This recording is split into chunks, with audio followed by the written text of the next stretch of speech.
All right, so Jeet Kune on June 1st, 2020. June 1st, 2020. We'll bow in one quick second. I just want to say this.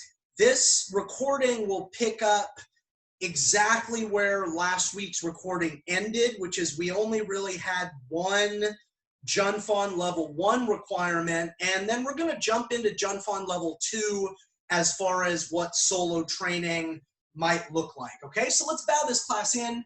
Chinese, Filipino, Thai, Indonesian, French and Dog Brothers, Japanese. All right, and I don't have Simo Jean or any of my kids available to me today. So once again, and you've been hearing this for a few weeks now, I'm really seeing the need to create materials so that people can train by themselves, you know, if they don't have a partner. So this final requirement from Junfon 1, give me 1 second, everybody. Have my notebook just off camera here. This final requirement for Junfon 1, I have no problem admitting it's going to be a little different in the air, but we're going to do what we can do solo and make the best out of it. So this is written up as a clinch to rear naked choke or short choke. Okay, so the actual clinch, when we do it in the air, I mean, I do want all of you to know this. This is completely acceptable. This is your gable grip. This is completely acceptable behind the person's neck, depending on the length of your arms. This is never acceptable. You're going to break your fingers or sprain your fingers. We don't ever want to do this. So this, if you have longer arms, this might work well for you. I tend to do this because I have shorter arms and I need the extra few inches. Again, this would go behind somebody's neck, okay? Now, the other consideration in clinch, and this is super important. So just like I want you to consider this, not, you know, avoiding this, a universal rule in all martial arts. Promise me you're never going to do this. Like, even you've got somebody in guard and you're controlling their head, and you're just doing submission grappling. Don't ever interlock your fingers. You're going to break them. Gable grip or this, just, you know, the back of one wrist to the front of the other, okay? So just like avoiding this is a universal rule in all martial arts, promise me you will never take your clinch with both hands at the same time. Okay, you want to avoid that like the plague. One hand and then the other. One hand and then the other. And why is that? Because when I go here, well, if you're in Western boxing, you're going to get jabbed or you're going to get hit with a cross. If you're in Savate, you're probably going to get hit with a jab or a cross. If you're in Thai boxing, you're probably going to get hit with an elbow if you open up like that. If you're in JKD or Ponatukan, they're going to eye jab you. Just think about it like, for the same reason we don't jab like this, right? Is I want one hand and then the other. One hand and then the other, whichever shape this is going to take. We don't want to approach somebody like that. Yeah, we don't want to approach somebody like that, okay? So this last requirement, we're in the clinch, whichever clinch. We take our right hand and move it to their bicep. Yep. And when I'm ready, I take my left hand and I move it to their right shoulder.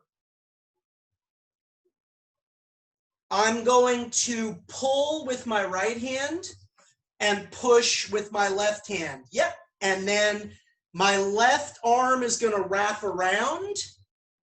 My left hand is going to grab my right bicep. And my right hand is going to go behind their head.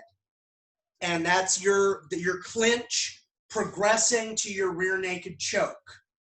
And this requirement, everybody, you can start in either full clinch, or you can start with kind of a half clinch, right hand on their bicep, left hand on the back of their head.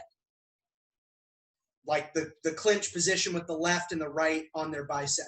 And I know this looks silly as all get out when I don't have a partner, but again, this is the way it is what it is, right? This is what we're training today.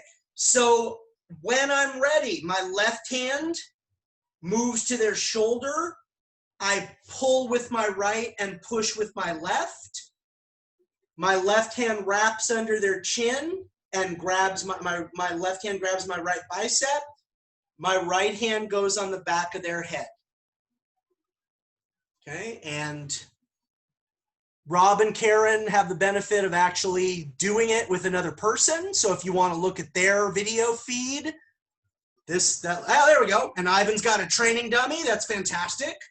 Okay, so Conrad, you and I will work it in the air. Okay, that's it. But what we want is the combined push and pull to move that person. Yep. And then set them in the position. The advantageous position for us, disadvantageous position for them. So this, shut them down. Again, either half clinch with the left, right hand on the bicep, or start in full clinch and transition, but then you want to be here, okay? And then Rob and Karen, obviously you're people that know each other and care about each other, but as you rep it, you want to rep it with control. This is my expression, please excuse me, because I don't have a more eloquent way of saying this. As the left hand wraps, before you even get the other setup done, life should already kind of suck for that person. That's the way that I like to say it, all right?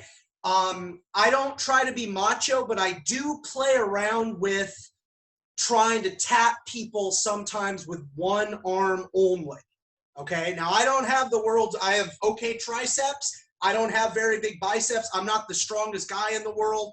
I'm 5'7.5". It's really not about strength. It's about, in grappling, 99.9% of the time when you're offensive, it's your job to eliminate space. So here, once you move them and this comes in, this would be right under, the bend of your elbow would be right under their chin. You want no space. And as that wraps, again, life should already kind of suck before you grab your right bicep, before you lay the right hand on the back of their head, and before you just relax. And I mean, the best image really is like a boa constrictor, wrapping and tightening the structure to just suck all the life, squeeze all the life out of the person, okay? So that's our final grappling requirement. We'll let everybody work it a little bit. That's pretty good, Karen. That's what you want. And they should kind of have that's what you should be seeing when you have a partner, because you're pulling with the right, pushing with the left. They're gonna get turned, and then immediately your left arm slides into place and takes the rear naked choke. Okay, so everybody within your own, within your own capacity, solo or with your partner, everybody try that a few more times. And again, if you're solo, left hand in half clinch, right hand on their bicep, or you can start in full clinch and transition. Left hand moves to their right shoulder, push their shoulder and pull their bicep, wrap that up, and simulate the throw.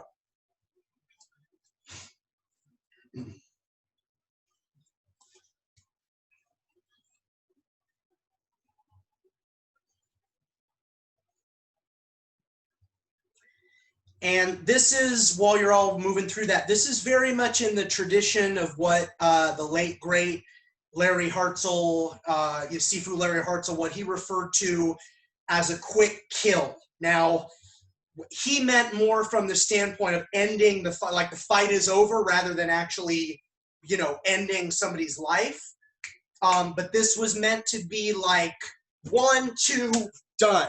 The fight, a couple of beats, and the person is finished. The fight is over, right? Or rather, again, maybe in today's day and age, there might be a better term than quick kill. But again, he's talking about killing the situation rather than your opponent. But that's kind of what we're looking for here. Okay, so in Junfan level 1, with this class and now this edition, we've gone through all of Junfan 1. And, you know, one more time without, because I've already spent time talking at length about this. The way that I've set things up, the Junfan levels are filled with curricular requirements, drills, techniques. The Jeet Kune phases are more about research and performance and individualization. Okay, so when you actually look at it, the JKD tests are a lot shorter to actually execute one of them than the Junfan. And, you know, how could that be if it's a later level? Well, that could be because in the Junfan, you have all these curricular requirements, and then in the JKD, you're kind of putting them all together and sharing out your individualization, you know, within those seminal basics.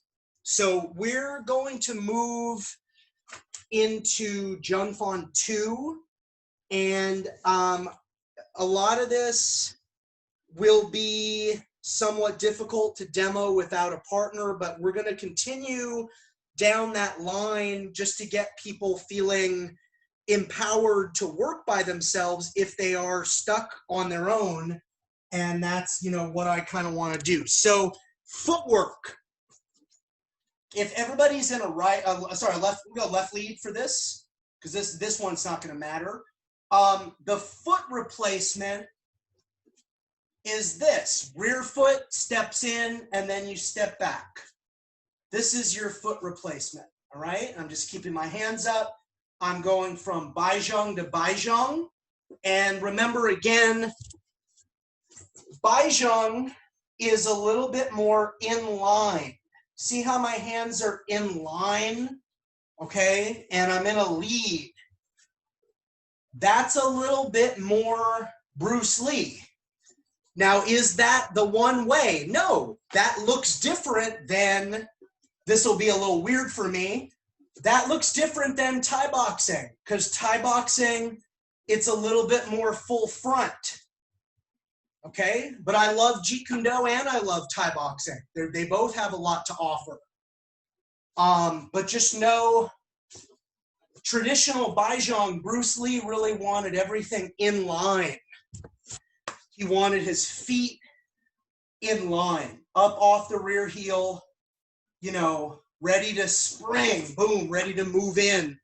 And, you know, hands in line, right? And that's what was effective for Bruce Lee, and that's cool. And even in the World Thai Boxing Association, we'll show our kick stance like this, static, and then we'll show our box stance or our boxing stance like this, more in line, tighter. And why is that? Because the range is closer. Kick stance, you know, the match just started, and we're kind of probing, and we're out there, and I can make my evaluation, try to come in and enter from the furthest range empty-handed. Boxing, we've already crashed through kicking range. So there's more tools that can come at my face. So I want a tighter structure. This is just the way we think about it, okay? But on the high line, all I'm really doing is this. For me, like a Baizhang, an inline structure feels a little bit better on the foot replacement than the tie stance.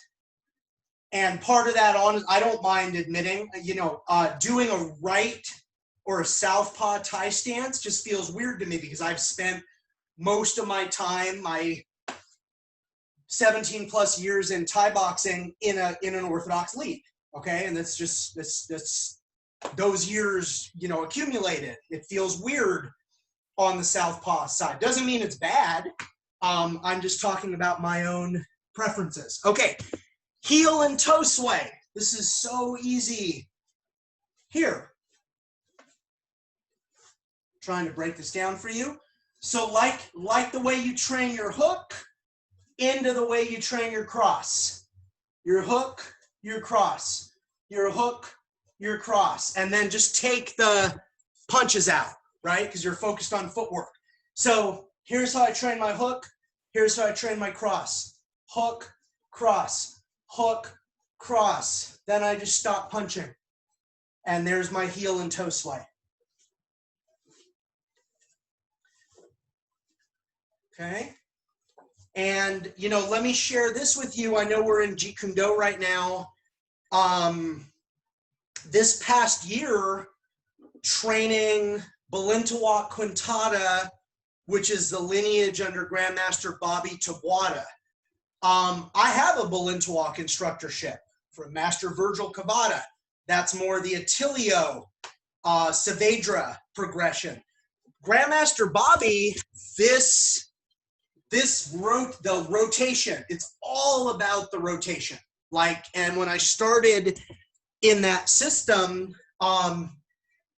it made me very aware, oh, it's been a while since, even though I teach it, since I really held myself to crazy high standards with that body rotation. It was a nice eye-opener, like, yeah, the heel and toe sway is in my curriculum, but man, when was the last time that I pushed myself just beyond that footwork in isolation in like a regimented fashion? And so my first few months in that art, I was just like, oh, I suck, and oh, I'm terrible, and oh, I don't know anything, because I wasn't moving well, because I hadn't thought, even though I'm very aware of that concept, I hadn't like held myself to progressive standards that build on each other, thinking about that kind of mentality in a while. And then like into the 4th and 5th month, I was like, oh, thank goodness, I can, all right, now I feel pretty good. But so it's always nice to have those eye openers, but that's the heel and toe sway. Okay. So the rocker shuffle, just the bouncing, right? Kind of light footwork. This is your rocker shuffle. You could switch leads.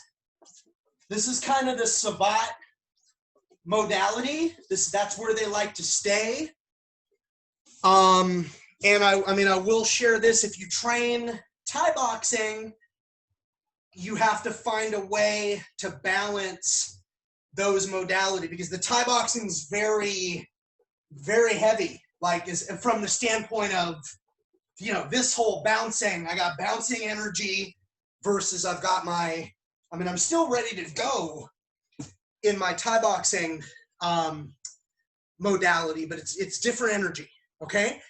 So those are the only 3 footworks for Junfan 2. Replacement step. So let's do a quick review for everybody who's going to watch the recording. Replacement step. Keeping the rear heel elevated. That's what's really going to make this more of a JKD type footwork. And then, I mean, if for anybody watching, if you are concerned, I want to be traditional JKD, whatever that means, do your heel and toe sway in a right lead or a southpaw. And if you're having trouble finding that, hook, cross, hook, cross. Then just take the punches out. Make sure you're getting up. heel and toe sway. Heel and toe sway. Okay, then your rocker shuffle. Your rocker shuffle's just here, right? Just staying light on your feet, moving around, changing your lead. There's your rocker shuffle. So those are your three footwork modalities. We've been playing with this in one way or another since I started these classes. Junfan level 1, we learn all of our boxing 3 counts if we're right-handed in a southpaw.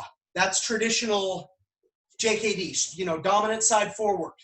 Junfan 2, we're going the other lead. So I do have occasionally left-handed students, lefties would do left lead for the first level. Supposed to be dominant side is in the front. That's traditional JKD. Okay? So for most of the population, second level, now we're in a left lead. I'm going to run through these super briefly and just kind of remind you of all these and then give everybody out their strategies to try to memorize these. How did you memorize all those, Brian? I memorize them. Yeah, I teach them all the time.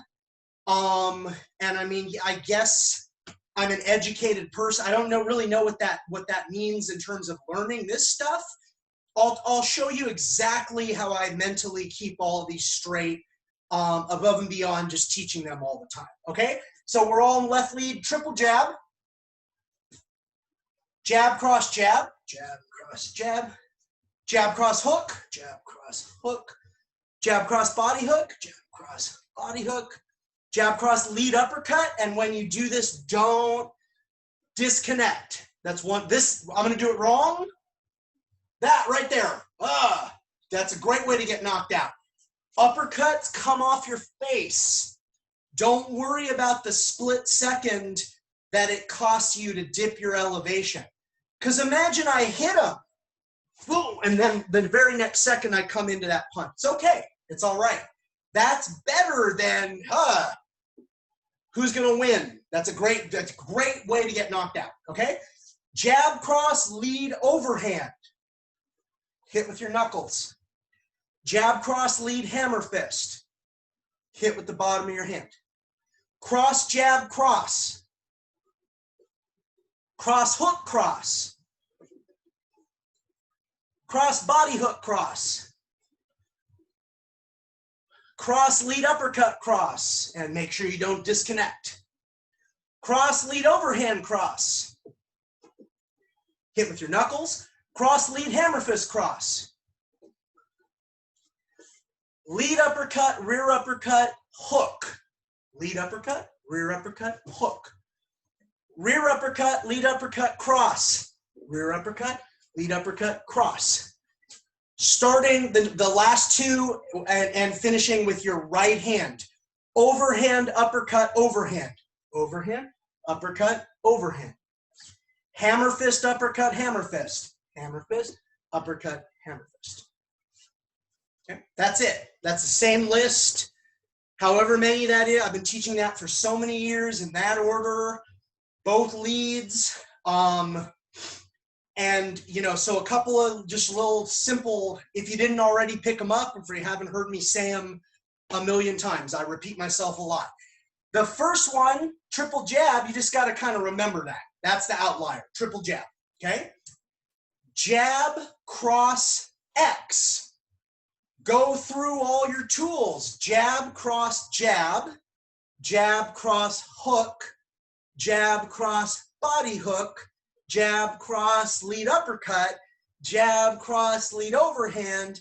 Jab, cross, lead hammer fist. And in my kids class, I don't teach hooks. I teach slaps. So I say, heads, I'll say slap and body slap. And I got that from Guru Inosanto. Just because they might not have gloves, that I don't want to talk about hit. This is so easy. Yeah, and they can hurt their wrist. That's such an easy motion And it doesn't mean that you all couldn't do it too, but just be aware, like a really solid slap that's informed by your body mechanics that you cultivated from a hook over the years, that can knock somebody out, that can rupture somebody's eardrum. And I don't want to be sexist, but men in our society are not used to getting slapped, much less rocked when they get slapped. So there's that nice factor of like, if they got injured and they're still thinking about fighting, you can look them in the eye and say, that was with my open hand. How about we call it, right? So it's a nice thing to have in your toolbox. I don't teach overhands in the Kid Persist program, but I do teach the hammer fist. Now the hammer fist is a little bit more Ponantucan influence, but you know, once again, the U.S. Navy was in the Philippines as early as 1898. They really enjoyed participating with the Filipinos in like amateur boxing, but they kept getting knocked out by hammer fists and split and elbows and all that. And so they started saying, well, you can't do that. That's dirty boxing. And actually a translation of Ponantucan is Filipino dirty boxing, but it's tongue in cheek because the Filipinos were saying kind of under their breath, well, I mean, yeah, we can. We just knocked you out with that. We can do that. But the Americans were explaining in the context of martial athletics, these things were illegal. Okay, so in the reason in the kids program, it's you know, the overhand, well, the hammer fist is the same line, and you have all this nice protective tissue. And I mean, yeah, it's illegal in Western boxing, but I like it, and I get people hitting really hard with it. And once again, if you don't, for whatever reason, you don't want to hit with your knuckles, that hammer fist makes a really excellent alternative. So from the standpoint of learning these, jab, cross, X, jab, cross, jab, jab, cross, hook, jab, cross, body hook, jab, cross, uppercut, jab, cross, overhand, jab, cross, hammer fist, jab, cross, X. If you wanted to go beyond my curriculum, like I'm not really introducing elbows, you know, jab, cross, lead horizontal elbow, jab, cross, lead vertical elbow, jab, cross, lead rising diagonal elbow, jab, cross, even though I don't like doing this on my lead side, but you might like it, downward diagonal elbow, okay? Those are all jab, cross, X. That is a very simple template, right? And everybody sometimes had a different experience in school with math, so sometimes people like it and don't like it, but everybody usually knows what I'm talking about when I say X as a variable. We plug in all the possibilities. So aside from triple jab, jab, cross, X, what are you going to throw? So you throw a lead straight, a rear straight, and then you have all those possibilities with the lead hand. The next family is cross, X, cross. Cross, X, cross. And the only thing you're not going to do, you're not going to throw triple cross because it's too slow. You can throw triple jab, it's fast enough. Triple cross is too slow, okay? So aside from cross, X, cross, you put in all your other tools. Cross, jab, cross, cross, hook, cross, cross, body hook, cross, cross, uppercut, cross, cross, overhand, cross, cross, hammer fist, cross. That's my curriculum. Could you go beyond that using what we were just talking about? Well, of course you could, you know, cross, lead horizontal, cross, cross, vertical rising, cross, and so on. you know, and maybe you Phoenix Fist from Kempo, or whatever, you know, Leopard Paw from some style. Harimau from Silat. I could cross Harimau. I mean, the sky's the limit. But in my curriculum, we're trying to examine Western boxing tools, and the only additional tool is the hammer fist. Otherwise, it's all the usual punches, okay? Then the last four, you just have to memorize them. And the first two are the uppercut families. The last two are basically the same combo with overhands in one and hammer fists in the other. So the last four: lead uppercut, rear uppercut, hook, rear uppercut, lead uppercut, cross, and then overhand, lead uppercut, overhand, hammer fist, lead uppercut, hammer fist. And you now have the entire list. So triple jab, jab, cross, X. And you go through, you insert all the tools.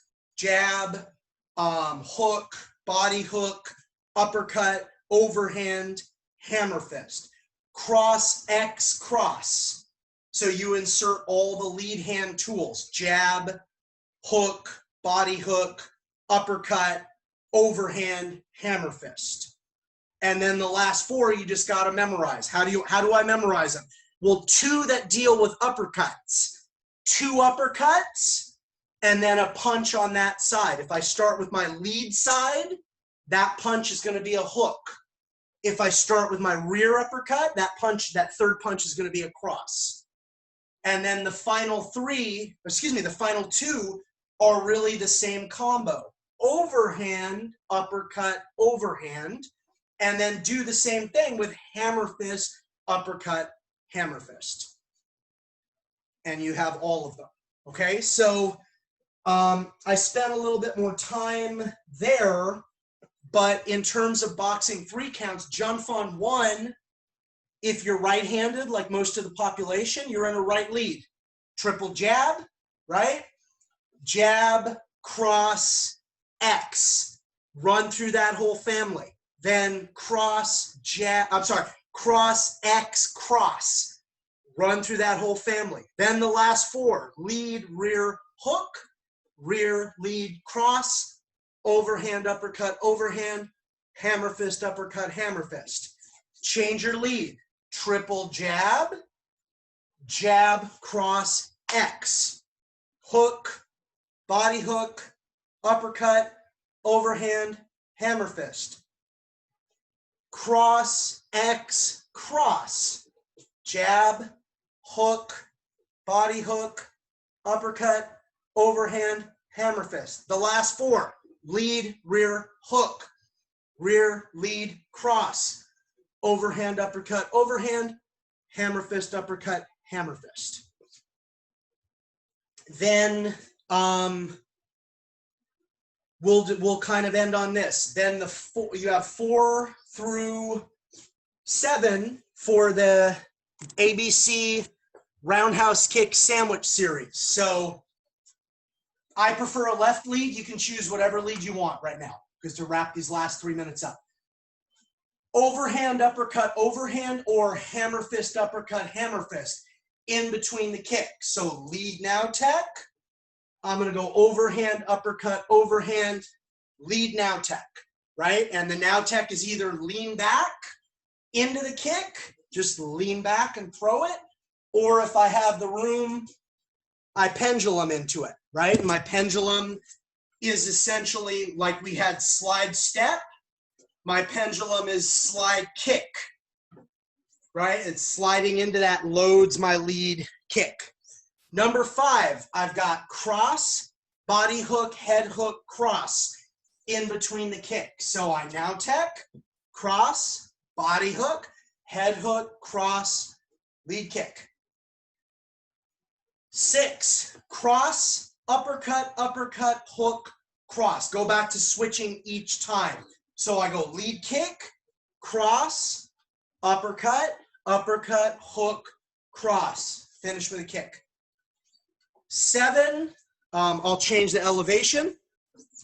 you know you're gonna lead kick, cross, lead elbow, rear elbow, lead knee, rear knee, finish with that lead kick. And those knees are just lean back. They're not really tie knees. I just lean back and I imagine jamming the knee into the groin. I don't need to rotate. I don't need to pivot. You don't have to. My preference, kick, cross, lead horizontal, rear downward diagonal. That's what feels good to me. Do you have to do that? And then knee, knee, and kick. Do you have to do that? No. Could you cross horizontal, horizontal? Yes. Just make sure you cover this is the new, relatively new cover. This, whichever hand is not elbowing, is doing this. That's only about 5 or 6 years old. For a long time, we did this. This was you put this in the non-elbowing hand went here. That's what I mean by the cover, the elbow cover. When you throw an elbow, your opponent is in elbow range. So you don't want to throw elbows like this. In the same way you don't want to jab like this. When you're in punching range, your opponent is in punching range, especially if you're like me and you have short arms. Okay, I want my good form. I want to hit, and because they might throw too. You never know. Elbowing, it's even worse. So I don't want to throw elbows lazily in terms of my other hand. So we got to have a cover.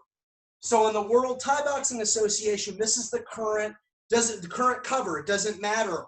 1, 2, 3, 4, 5. Where's 6? 6. I think 6 is there. Oh no, 6. That's 6. 7 is this. 7 is here, and then 8. I drop into it straight. And then there's 9. 9 is back spinning elbow. I don't want to do that because I'm gonna fall over. And the reason I'm illustrating that, 8 different elbows, the non-elbowing cover never changed, right? No matter which one I'm doing, 4, 5, 6, 7, 8. No matter which one I'm doing, my cover stays the same. Again, the old cover was here instead of here. But pick one. Please don't do yourself a favor. If you're in a fight that's serious enough where an elbow seems like the right tool, it's a serious fight. So that means the other person must really be committed to hurting you too. So if you're going to throw an elbow, you got to have, your other hand's got to be up. Like I would even accept this. I mean, this is not the best thing for you. This is way better than like elbowing and just dropping. Oh, I'm throwing an elbow, I'll win. Bad mindset. Okay? So 7, no matter which one you choose, make sure you have one of those covers. Lead kick, cross, lead elbow, lead knee, rear knee, lead kick. And then you should practice that on both leads as well. But we're out of time. Okay, so I will get everything uploaded to YouTube just as soon as I can. Everybody who's here now has some access to a membership option, so that's great. I just want to remind everybody, I am going to be doing the weekend Filipino martial arts virtual trainer event the last weekend in June. And because all of the people who are here are members in one program or another, I did send you information about a discount. And that's only if it's financially possible and if you're available or if you even care to. It's a long weekend. It's 10 hours. It's not a long weekend for me. It flies by. I love it. But it's a long weekend. But if you're interested, I would love to have you. Okay. Aside from that, let's check out. Okay. So Chinese, Filipino, Thai, Indonesian, French and Dog Brothers, Japanese. And for everybody watching, again, if you're interested in actually earning rank from me anywhere in the world based on these curricular progressions, it's stoopsomalc.com. Thanks, everybody. And I will see you all on Wednesday. Thanks for tuning in. Bye now. Oh, question. Yeah. Okay. Go ahead. Let me stop the recording.